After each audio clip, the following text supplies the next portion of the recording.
दोस्तों क्या कर रहे हो अपनी लाइफ में? बात बात पर क्यों गुस्सा हो जाते हो? अरे ऐसे नहीं जी जाती है यार लाइफ जीने के लिए शांत रहना पड़ता है, मेहनत करनी पड़ती है। एंड शांत दिमाग उसी का होता है ना जो परिस्थितियों को समझता है। तो चलिए मैं आपको आज एक गौतम बुद्ध की एक ऐसी स्टोरी सुनाने वाला हूँ जिससे मैं गारंटी के साथ कह सकता हूँ आपका दिमाग बिल्कुल शांत हो जाएगा। भगवान गौतम बुद्ध अपने शिष्यों के साथ बैठे हुए थे और उपदेश दे रहे थे। तब उन्होंने अपने शिष्यों से कहा, क्रोध इंसान का सबसे बड़ा दुश्मन है। क्रोध करने वाला व्यक्ति खुद को हानि पहुंचाता ही है, साथ में दूसरों को भी हानि पहुंचाता है। वह क्रोध की आग में जलता है और अपना जीवन बर्बाद कर लेता है। उनके उपदेश खत्म हो जाने के बाद उनके शिष्यों में से एक शिष्य खड़ा होकर बोला, तू ढोंगी है, तेरी बातें मनुष्य के रहन सहन से विपरीत हैं।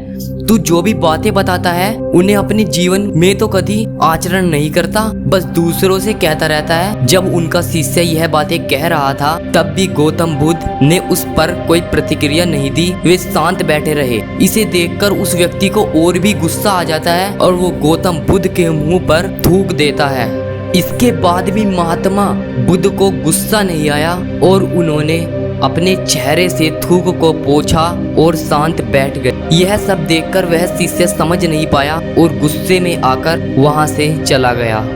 और जब वह घर पहुंचा तो उसका दिमाग बिल्कुल शांत हो चुका था। उस समय उसका दिमाग बिल्कुल शांत था। तब उसने विचार किया कि उसने गौतम बुद्ध का अपमान किया है, यह वह कैसे कर सकता है? उसने बहुत बड़ा पाप किया है। उसे ध्यान आया कि अब उसे गौतम बुद्ध के पास जाकर माफी मांगनी चाहिए। तो वह उस स्थान पर जाता है। जब वह उस स्थान पर पहुंचता है तो वहाँ गौतम बुद्ध नहीं मिलते। तब वह वहाँ भटकता रहता है और जब उसे गौतम बुद्ध मिलते हैं तो वो उनके पैरों में गिर जाता है और माफी मांगने लगता है। तब गौतम बुद्ध उससे कहते हैं कि हे वत्स, तुम उठो, तुम कौन हो?